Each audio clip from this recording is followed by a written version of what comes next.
Good morning.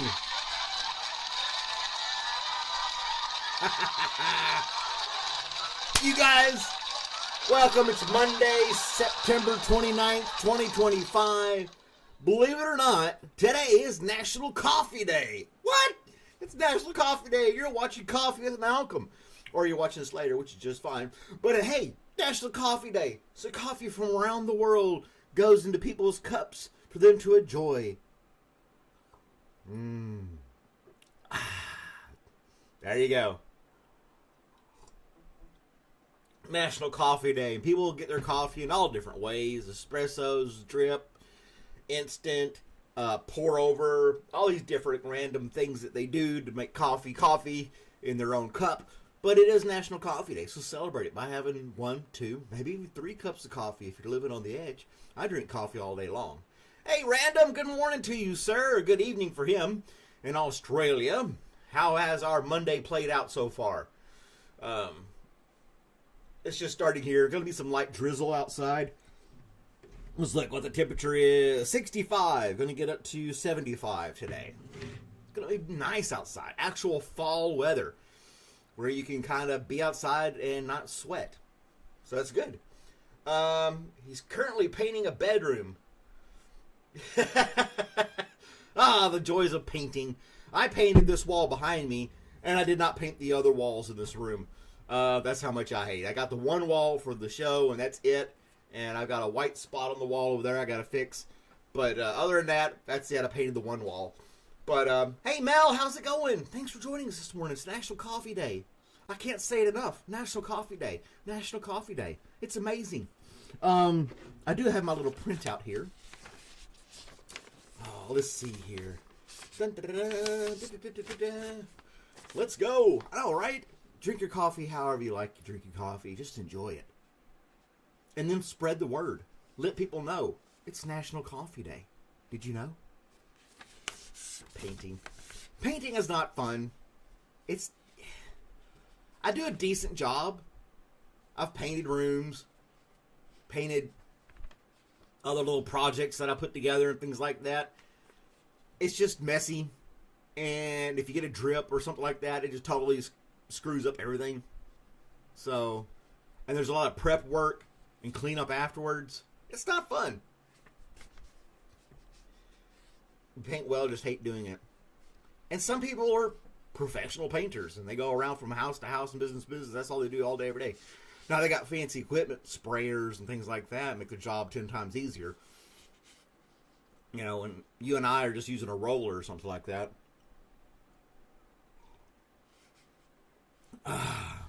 Stacey Allison becomes the first American woman to reach the summit of Mount Everest back in 1988. And the trash has been accumulating on that peak ever since. All the garbage on Mount Everest. Where's the cleanup crew for that? Where are the protests for that? Everybody's protesting everything all the time. Why not protest the trash on Mount Everest and somebody clean that junk up? Have some guys go up there with some trash bags, fill the bags up, leave them up, the full bags there for a while, and then have some kind of truck make it up there and pick up the bags. That's how we do it here in the States. You'll see cleanup crews on the side of highways picking up trash, and they'll just fill garbage bags and just leave the full garbage bags there for a couple of days until somebody else comes in a different truck and picks those bags up. Because that's just how they do it. Don't ask me. But, yeah, Mount Everest, first woman, American woman. Specify that, first American woman to reach Mount Everest. Stacey Allison. You know, if I win the lottery, I'd be a jerk. You get a helicopter ride to the top, land on there, and be like, ta-da! I made it! You suckers are walking up here! And those poor Sherpas, people they hired to carry all their garbage for them because they're too lazy to carry it themselves. Yeah, all the bad stuff about that. But yeah, I would definitely just get a helicopter ride. And if they're like, oh, we can't take a helicopter up there. And it's like, we'll get an airplane and I'll parachute in. How about that? Take some classes on skydiving and where I can nail the landing. And then you just drop me off and I'll parachute in and land on there. Be great. And then have like a hang glider and just glide all the way back down to the ground. Why people want to climb it? It's just to say, look what I did. You know, I did something extraordinary that you can't. I mean, it takes money to go up there and climb it too. So it's not just like the average Joe taking a weekend off to go climb it. You know what I'm saying? And then the dead bodies and the littering. We've discussed this many times, Mount Everest. And but we've never come up with a solution, unfortunately. We have not found a way to clean up Mount Everest of all its dead bodies and trash. Robert's in rare form this morning. He's excited. Hey, Robert, how you doing, buddy? Ooh, you've been outside. Your fur is nice and chilly. Yeah. He likes the cool weather with his big fur coat. Don't you, buddy? Yeah, you're gonna grow your winter coat in, get all that thick fur in. I'm a good doggy, yes I am. Don't jump, no jumping.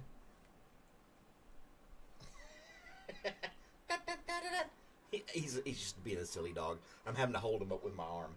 Now he's biting my finger. He's not biting it. He's like holding onto my finger with his mouth. Does that make you happy? Huh? Anyway, we're blowing through these topics pretty fast. In Great Britain, Britain's strongest grandmother breaks 4 world records just months after taking up powerlifting. She's 65-year-old grandmother in Great Britain. She's a few months ago decided she was going to lift weights, and she went into a competition for deadlifts and broke 4 world records. Go, grandma! And I could pull up a picture of her. Let's see if I can do that real quick for you guys. I got to pull it back up. Was it the Good News Network? Yep, there she is. Pull this up here to this screen. Do that. Hit that guy. Make you go over here and say grandma. And say okay. And then poof. There she is. Just struggling, you know. Britain's strongest grandmother breaks four world records just months after taking up powerlifting. She's like, I just thought I would try it. And now she's like kicking ass with it.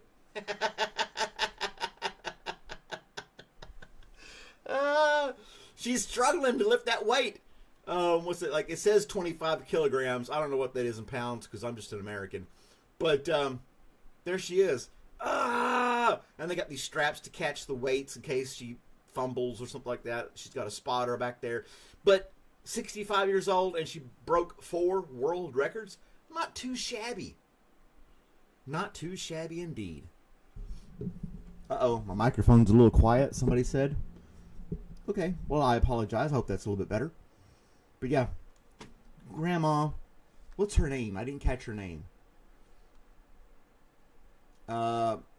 Martine Barons. Classic British name, Martine Barons. I don't know. What do I know? 65, Martine Barons. I guess that's how you say it. But, yeah, powerlifting. Who would have thunk?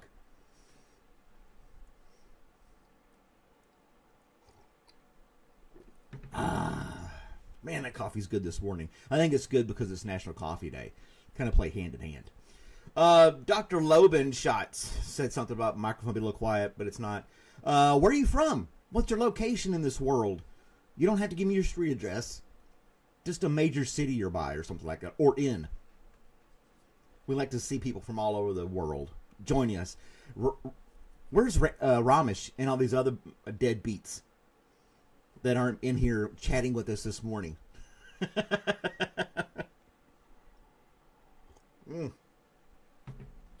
Let's see who we got on here. Not too bad, I guess. 4 people. It is what it is. It's Monday. It's Monday. What are you gonna do? Did you guys catch the video of the ice cream cone being made in India? How they make ice cream cones in India? Fascinating stuff. Got coffee. She's got to get coffee for the Coffee of the Malcolm show. We can make fun of them because they're not here. Exactly. But I totally forgot what I was saying.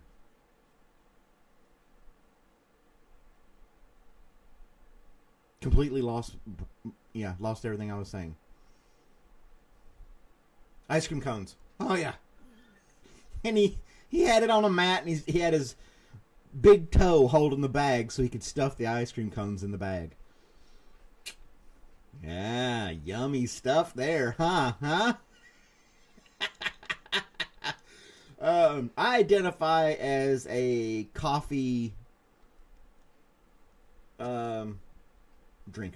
I don't know. Johnny B! Somebody had the nerve to ask, who's the security guy in the Coffee with Malcolm video? I was like, I put his name on the shirt. It's Johnny. But some people just didn't get it, didn't catch it. You haven't been around much, Johnny B. So they don't know that you are the security guy at nighttime. Nighttime security. With your night vision. Are you taking your night vision? Do I identify the snack? No step on snack. You're making me Google stuff, man. I don't know. I'm going to say no. I don't identify as a snack. Simply because I don't know what it is. I can't identify on something that I don't understand. Snake. A snake? Do I identify as a snake? No, I don't know. I'm not sneaky. I'm not trying to bite people. But I did see a snake in my yard yesterday that I almost stepped on. A king snake. As the internet told me what it was. I Googled it. They're right. It's a king snake. King snakes eat other snakes, like rattlesnakes. I guess that's why they're the king. King of snakes, if you're going to go around and eat your own kind. I need more coffee. Well, if he had spelt it correctly, I wouldn't be asking what it is. Nah, I don't slither. Yeah, it's a king snake, and it was a cool little guy. He didn't like me taking his picture, though. He coiled up, ready to strike. He's a non-venomous snake, I also learned, so it wouldn't have, maybe go to the hospital. But still don't want to get bit by a snake, regardless if it's venomous or not. He was about 3/4 of an inch thick. 2 centimeters. Something like that. He was a young guy. And he had a nice little slither to him. Very agile as any snake should be. He was a beautiful little snake. But I just walked around the corner of the house. Bam, he was there. And I was like, where the hell did you come from? So yeah, no. Yeah, it's a king snake. And it's a very common snake, evidently, according to the internet in my area. I let him go. There's no reason for me to kill him. Now, if it was a rattlesnake or something like that could cause harm to somebody, I probably would have taken steps to exterminate it in some way. I don't know. But I would have to have been able to scoop it up or something too. So probably no, I wouldn't have killed a rattlesnake either. I'd be like, I'm not touching that thing. Not even with a shovel.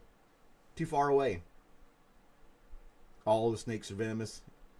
I do remember being on a field exercise in the Army, and with some good old boys from Tennessee, and it was nighttime, and we were just doing our thing, and this snake just started going across the ground. And this one guy, no hesitation, just casually walked up to the snake, stepped on it, and cut its head off right there. Like, yep, solved that problem. Like, what the hell? You just got to walk right up to it. Don't be scared. And I'm like, well, you're the boss. I was scared. And yeah, he just walked right up to it and cut its head off with a pocket knife. And then left its body there to coil up and do its thing while it was dying. So yeah. Well, that's my 15 minutes of fame, guys. Thanks for joining us. It is National Coffee Day. Go out there and celebrate it wherever you may be. Like, share, subscribe, hit the bell icon. I'll be putting out other videos later on, and I wish you all a wonderful day. Thanks for tuning in. Bye, guys.